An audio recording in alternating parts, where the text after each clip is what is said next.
Il y a un an, jour pour jour, l'infirmier que je vais recevoir dans ce podcast est parti de son Bangou natal et m'a retrouvé dans la ferme, ici même à Tchang.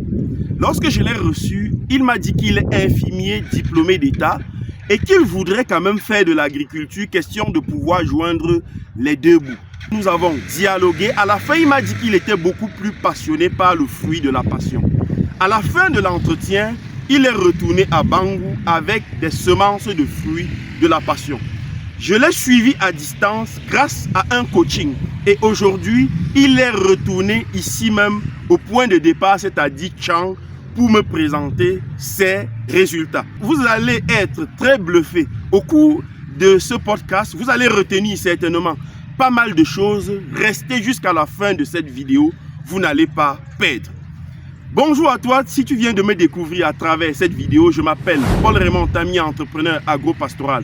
Je suis un ancien benguiste parce que j'ai fait plus de 10 ans en Europe avant de décider un matin de tout abandonner et de rentrer m'investir dans le secteur juteux de l'agriculture. Sur mes différentes pages, je te parle d'agriculture, d'apiculture, de semences d'arbres fruitiers. Si ce sont des sujets qui t'intéressent, tu es au bon endroit, tu t'abonnes et tu partages nos vidéos. Et si tu veux te lancer en agriculture dès la prochaine campagne agricole, nous disposons dans nos différentes pépinières de plus de 30 espèces d'arbres fruitiers qui te permettront de te lancer puissamment dans cette activité. Et pour ceux qui veulent se faire former dans le montage vidéo et la création de contenu, je vous donne rendez-vous ce dimanche à Yaoundé et le dimanche prochain en Côte d'Ivoire à Abidjan pour une formation sur la création de contenu et le montage vidéo.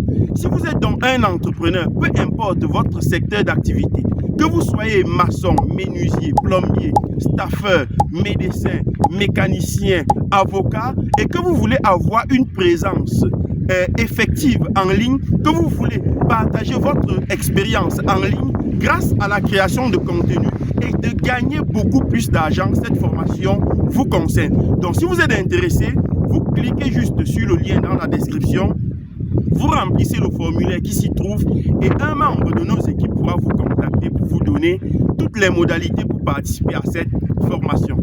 Maintenant, allons recevoir notre invité qui est parti de Bangou et qui est venu nous présenter ses résultats de plantation de fruits de passion.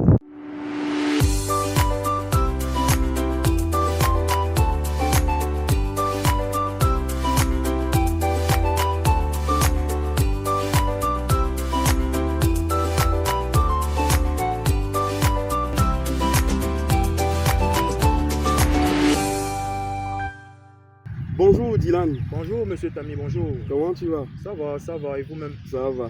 Voilà, je vais te laisser le soin de te présenter brièvement pour ceux et celles qui ne te connaissent pas. Chers internautes de Tami Jardin, je suis Monsieur Sow Dylan, je suis infirmier de profession, infirmier diplômé d'État et en parallèle je fais également de l'agriculture, je cultive le fruit de la passion. Et depuis combien de temps tu fais dans la culture du fruit de la passion? Bon, ça remonte à un an aujourd'hui, j'ai commencé il y a de cela un an jour pour jour. Ok, est-ce que tu peux nous donner la chronologie des choses?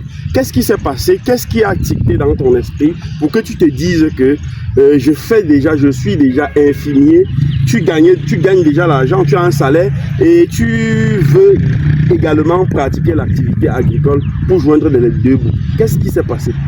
Oui, Monsieur Tami, en réalité, ma passion pour l'entrepreneuriat, ça remonte déjà de plusieurs années, on va dire 3 ans aujourd'hui. Oui. En réalité, quand j'étais à l'école de formation, mon papa assurait tout, c'est-à-dire l'argent de panier, l'argent de poche. Et puis j'avais aussi un petit business, j'avais une salle de jeu qui me produisait déjà quand même un petit peu d'argent. Donc, durant ma fin de deuxième année de formation, mon papa a eu à recevoir un choc sur le plan de ce business. Donc en réalité, il y a eu des destructions, on est venu détruire sa base commerciale. Et puis ça m'a également affecté. Donc en ce moment, je n'avais plus l'argent de poche qui venait, j'avais beaucoup de difficultés à joindre le bureau. Et puis j'étais également à l'école et loin de la famille. Donc en ce moment-là, j'ai compris qu'il faudrait que je prenne ma vie en main. Donc et puis la passion pour l'entrepreneuriat dont est venue un peu. Et c'est à cet instant que je tombe sur les réseaux sociaux, plus précisément sur YouTube, et puis je rencontre la page de Dami Jardin. Bon, vous étiez en train de promouvoir l'agriculture en Afrique et tout. Et en ce moment, je pense bien c'était les avocatiques greffés en ce moment. Oui. Bon, comme je n'avais pas encore assez de sous pour me lancer et tout, donc j'ai dû finir ma formation, commencer à travailler, ayant déjà une certaine expérience sur le terrain. Et puis j'ai dit que tiens, il faudrait que je me lance dans quelque chose. Et puis avec, je l'ai dit, je ne sais pas si c'est la coïncidence ou bien. Je suis encore allé sur votre page et puis vous étiez en train de promouvoir le fruit de la passion, je crois que c'était à Bafoussam. Et puis vous étiez vraiment en train de... C'était pas... En fait, vous étiez en train de promouvoir dans le sens c'est pas très bien, un peu comme la tomate, mais on peut avoir des résultats en fait, c'est ce que vous avez dit sur les réseaux. Et puis j'ai donc dit que ok, il faudrait que je contacte M. Tami. Puis je suis venu à Tchang, on a beaucoup dialogué. Mais il faut préciser que quand tu m'as contacté, je t'ai dit que les consultations sont payantes. Et tu as payé la consultation. Exactement. Voilà, tu as payé la consultation, tu es venu, on s'est rencontrés dans l'une de mes fermes. Voilà. Et c'est sur place que tout s'est passé. Exactement. Voilà, je t'ai montré plus ou moins comment tu devrais faire la pépinière. C'était sur place. C'était sur place. Voilà. Comment tu devrais piocher, comment tu devrais, les quantités de matière organique à apporter. Et puis tu as pris peut-être combien de sachets de... Je crois que presque 8 sachets. Oui. 8 sachets de semences. De semences. Oui. Je crois que c'est peut-être 20 ou 50 grammes de sachets. Oui. Oui, j'ai pris près de 8 sachets. Voilà. Lorsque tu es arrivé, qu'est-ce qui s'est passé? Explique, puisque les internautes voudraient quand même savoir tout ce qui s'est passé. Tu as pris les semences et comment ça s'est passé la suite? Bon, déjà, après mon entretien avec M. Tami, qui m'a beaucoup éduqué sur comment est-ce que je devais, déjà, premièrement, la pépinière, comment est-ce que je devais monter ma pépinière. Dès que j'ai pris les semences, je suis allé confectionner ma pépinière. J'ai respecté exactement tout ce qu'on m'avait dit. Et puis, je me suis même rendu compte qu'en réalité, les semences que j'ai prises, normalement, ne devraient pas suffire. Parce qu'il faut également compter un pourcentage du chèque dans les semences. Donc du coup, dès que vous ne le savez pas, j'ai recommandé encore d'autres semences. Exactement. Oui. Donc on m'a livré. Et puis j'ai lancé ma pépinière. Ma pépinière a duré environ 3 mois et demi. Donc après 3 mois et demi, je suis passé au planting. En fait. Donc durant les 3 mois et demi, après la pré-pépinière, il y a une pépinière où j'ai eu à transplanter, où j'ai eu à repiquer les plants dans des sachets afin qu'ils aient une bonne odeur. Voilà, une bonne odeur avant de les amener en champ. Bon, c'est ça qui a pris 3 mois et demi. Exactement. Ensuite, j'ai transporté les plants pour le champ. Je crois que c'était la période de mai. J'ai transporté les plants pour le champ. J'ai suivi la plantation sous vos conseils. J'avais des difficultés. Je suis revenu vers vous. Vous m'avez coaché en ligne en fait. Et puis la plantation, c'est qu'elle est aujourd'hui. Elle est déjà en production. D'ailleurs, se commercialise déjà bien. Hein. Mais tu as quelle superficie actuellement? Je suis sur demi-hectare. Demi-hectare. Oui. Et quelles sont les difficultés auxquelles tu as fait face? Parce que même si tu commercialises déjà, tu es venu justement pour qu'on tisse un peu, on voit ce qu'il y a lieu de faire. Mais même si tu commercialises déjà, il y a eu quand même certainement des difficultés, non? Naturellement. Quelles sont ces difficultés qui pourraient aider certainement ceux qui nous écoutent? Déjà, je vais noter que je faisais la pépinière déjà en saison sèche. Voilà. Il y a certaines péripéties pour la chaleur. C'est-à-dire, généralement la pré-pépinière se fait dans une serre. Bon, l'erreur que j'ai commise en fait, c'est de faire la serre sans laisser d'ouverture. Donc, je suis revenu un jour après, j'ai constaté qu'il y avait un début des plants de brûlait. Parce qu'il y avait une chaleur. Exactement. Donc, j'ai corrigé rapidement ce problème. Et puis, il y a également les insectes en pépinière qui vont menacer. Mais surtout que la serre, tu l'as fait en saison sèche. Quand il y a le soleil ardent qui frappe Et la serre encore, les plants sont couverts, c'est pas un avantage pour... Exactement. Après ça... les insectes, tu lui disais? Oui. Après ça, on a traversé l'étape. Lorsqu'on a fait le village dans les pots, il y a eu une attaque d'insectes. Je ne sais pas, je ne connais pas bien, je ne pourrais pas donner le nom de l'insecte, mais il y avait l'attaque des insectes. Bon, également, ce problème, on a géré. Le troisième problème, c'était le transport des plants, parce que je n'ai pas fait germer les plants en plein champ directement. J'ai fait germer ça en ville. Donc, le transport, c'est-à-dire parce que lorsqu'on transporte les plants, ça c'est parce qu'en transportant les plants, il suffit seulement que la motte de terre se casse à l'intérieur pour que ça reste sur le terrain sans produit pas. Donc c'était également un défi. Et puis les retours des pluies de l'année passée, c'était difficile parce que les pluies ont beaucoup tardé l'année passée. Et les plants, cette année, tu veux dire? Oui, cette année, autant pour moi. Et puis les plants étaient déjà tellement à maturité, donc il fallait absolument les transplanter en plein champ. Un défi majeur, dès qu'on a transplanté, il fallait qu'on arrose. Donc on a arrosé plan par plan. Donc c'est-à-dire, j'ai fait pratiquement 1 mois et demi en arrosant plan par plan. En ce moment, je n'avais pas encore prévu un système d'irrigation. Voilà, un système d'irrigation. Bon, je faisais venir les cultinaires d'eau en plein champ, qui n'était vraiment pas facile, que ce soit sur le plan économique, que sur le plan physique. Donc on prenait des seaux, on arrosait plan par plan, on mettait environ 7 à 10 litres d'eau par plan. Vu qu'il n'y avait pas eu de saison plus avant d'avoir des saisons sèches, c'était pleinement la saison sèche. Donc c'est ça. Et puis, il y a encore eu 2 maladies. Il y a toujours celle qui est liée aux insectes et également celle qui est liée aux maladies cryptogrammiques, c'est-à-dire les attaques fongiques là, que j'ai en plein champ. À noter que j'ai fait la haute densité dans mon exploitation. Exactement. Donc après la haute densité, on est à pratiquement 2500 plants par hectare et plus. Et plus, bon, on peut dire oui, environ 2500 plants par hectare. En espacement de 1,5 par plan. Voilà, 1,5 et 2 mètres, c'est ça. Donc, oui, avec cette haute densité-là, il y a eu cette maladie qui est entrée dans le champ. Bon, toujours avec vos conseils, j'ai eu à résoudre ce problème. Et puis, généralement, quand un entrepreneur sème des trucs pareils, en réalité, il a hâte de voir les résultats. Souvent, il y a aussi l'attente qui était un peu difficile. Qui était un peu difficile. Donc, après tout, il y a également la gestion des herbes dans le champ, qui n'était pas du tout facile avec la saison pluvieuse qui battait de son pain. Oui, mais j'ai vu que entre les lignes là, tu avais planté du haricot. Oui, j'ai planté du haricot. Je pense que c'était au mois d'août. J'ai fait du haricot nain. Oui. De gros grand. Oui, et les résultats sont. C'est bien passé. C'est bien.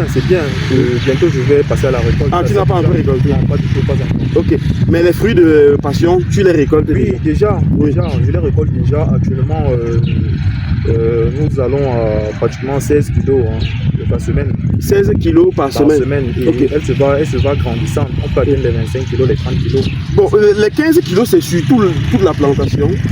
C'est une petite partie de la plantation. Une partie, c'est-à-dire la partie qui est plus à maturité que l'autre.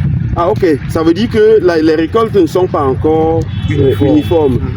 On récolte encore peut-être les premières zones où on a commencé le planting. Exactement, parce que j'ai fait 2 plantings. J'ai fait 2, tu vas dire quoi 2 vagues. 2 vagues de planting. Oui, exactement. Oui. Et aujourd'hui, alors parlons des ventes. Comment ça se passe? Puisque les gens nous disent régulièrement, le problème n'est pas de produire, le problème c'est de vendre. Mais comment tu réussis à vendre tes fruits? Puisque les gens disent que personne n'en consomme. Monsieur Tami, il y a le marché. Comment ça? Il y a le marché. Non, il y a le marché. Le marché se fait grandissant. Déjà, il faut noter que les fruits de la passion, c'est un fruit qui est rare sur le marché. Oui. C'est un fruit qu'on n'en trouve pas. Oui. Comme je suis dans la localité de Bangou, c'est une zone où ça dit, c'est où les voyageurs passent. On peut le vendre facilement. Le week-end, généralement le vendredi, samedi, dimanche, ça va finir. À part ça, il y a vraiment des hôtels, il y a des hôtels, des restaurants. Les deux là, il y a même des vendeurs en dedans. Oui, qui peuvent prendre le stock et puis les écouler. Aujourd'hui, j'écoule tout mon stock. Et la demande, on me demande un nombre de kilogrammes que je ne parviens pas encore à satisfaire en réalité. Et quelles sont tes perspectives alors à court, moyen et long terme. Puisque si déjà tu as une production et que tu as commencé sur des demi-hectares, je suppose que tu ne vas pas te limiter à cette superficie. Naturellement, je compte l'étendre le plus possible. Hein. Oui. Déjà même l'année qui vient là, je compte également compléter 1 hectare encore de plus. Oui. Et faire également peut-être une autre culture comme la fraise par exemple qui s'associe bien avec le fruit de la passion, les produits exotiques. Quoi. Exactement. Oui. Alors, oui. Tu me parles de 15 kilos la semaine. Déjà, combien tu vends le kilogramme si ce n'est pas... On va dire plus de 3 000. Plus de 3 000 francs le kilo dans le camp. Oui. Donc il y a des endroits où je vends à 4 000. Oui. Mais non, attends, est-ce que c'est pas une blague? Non, ce n'est pas une blague. C'est pas une blague. Oui, c'est la réalité. Il y a des endroits où tu vends à 4 000 le kilogramme. De fruits de la passion.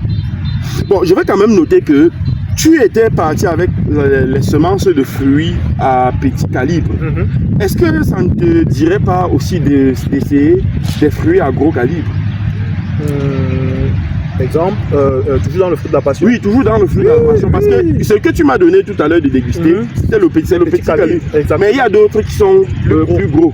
Mais je demande donc, est-ce qu'il ne te vient pas à l'idée d'associer les petits calibres ou bien de créer une autre plantation de gros calibre? Exactement. C'est vraiment une très très bonne chose. Pourquoi? Parce que ceux qui prennent le fruit de la passion, pour la consommation, la transformation, ceux de gros calibres sont plus appropriés. Parce que le jus qui est à l'intérieur est plus consistant. Oui. On sait qu'avec peu de fruits, on peut faire quand même de grandes quantités de jus. Donc, je serais vraiment intéressé de repartir avec.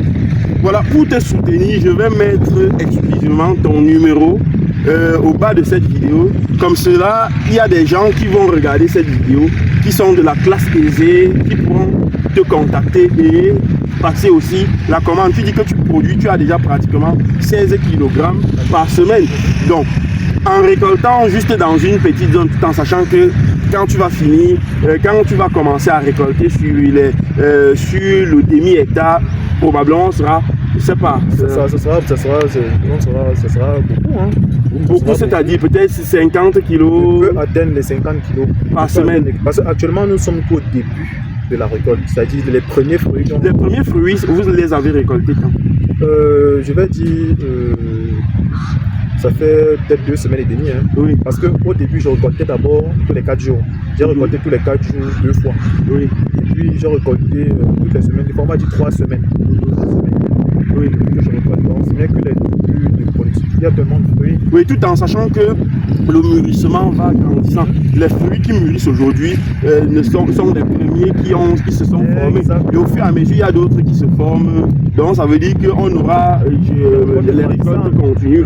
Je ne coupe pas les fruits je laisse ça. C'est ce que je ramasse qui me donne déjà ce nombre de. Ah ouais, tu ne cueilles pas? Je ne cueille pas. Il y a ceux qui sont mûrs déjà. Okay. Mais je ne cueille pas parce que il faut noter que c'est quand le fruit de la passion tombe que la saveur là est plus prononcée. C'est ça. Donc je n'ai pas de pression dans le sens où il faut que je coupe pour aller vendre. Non, je veux produire de la qualité en fait. C'est ça. Alors, il y a des gens qui disent qu'ils n'aiment pas le fruit de la passion parce que ça attire les serpents. Tu as vu combien de serpents dans tes plantations depuis que tu as lancé? Aucun. Si oui, même le premier, je vais dire quoi? Le jour du planting. Oui. Pourquoi le jour du planting? Parce que je me dis que bon, peut-être lui passait sa route. Il passait sa route, mais depuis ce temps-là. Donc le jour du planting, ça dit que les plantations étaient encore vides. Oui. Et aujourd'hui, pour récolter, on fait le ramassage. Et pour faire le ramassage, vu que les plantes sont quand même assez il faut légèrement soulever. Et jusqu'aujourd'hui, je n'ai pas encore dans la plantation. Et puis, je pense qu'il y a même des moyens d'éloigner ces serpents-là. Exactement. Vous avez même beaucoup parlé sur votre page là. En ce qui concerne ce qu'on appelle le pangras. C'est ça. La citronnelle. La citronnelle, exactement. Ça repousse les serpents. Il y a beaucoup d'autres choses. Vraiment, Dylan, ça fait vraiment plaisir de voir d'où tu es parti et ce que tu fais déjà aujourd'hui. Tu me disais tout à l'heure que tu voudrais aussi viabiliser tes produits grâce à une page Facebook que tu vas créer, c'est ça? Exactement. Voilà, quand tu vas créer cette page, honnêtement, je vais mettre le lien pour permettre de venir suivre. Je suis très content de ton passage. Peut-être un mot de fin, je ne sais pas. Oui, chers abonnés, c'est possible de réaliser, c'est possible. Je pense que le plus important déjà c'est l'accompagnement, ou bien du moins la formation, parce que ça ne sert à rien d'aller se lancer dans un projet agricole sans être formé, sans avoir les informations nécessaires. Donc sinon vous allez seulement vous casser le cou. Donc je vous invite massivement à vous faire former si vous voulez vous lancer dans un tel projet, parce que le fruit de la passion c'est pas le seul projet agricole. Il y a les arbres fruitiers, il y a beaucoup d'autres projets. Donc d'abord la formation et puis la détermination, la motivation et puis beaucoup de recherche. Et je crois que ça va aller. Mais il y a une question que j'allais oublier de te poser. Tu es infirmier. Comment tu fais pour gérer les deux, l'infirmerie et les plantations? C'est pas compliqué? Bon, pour moi c'est pas compliqué parce que j'ai toujours eu à gérer plusieurs choses à la fois.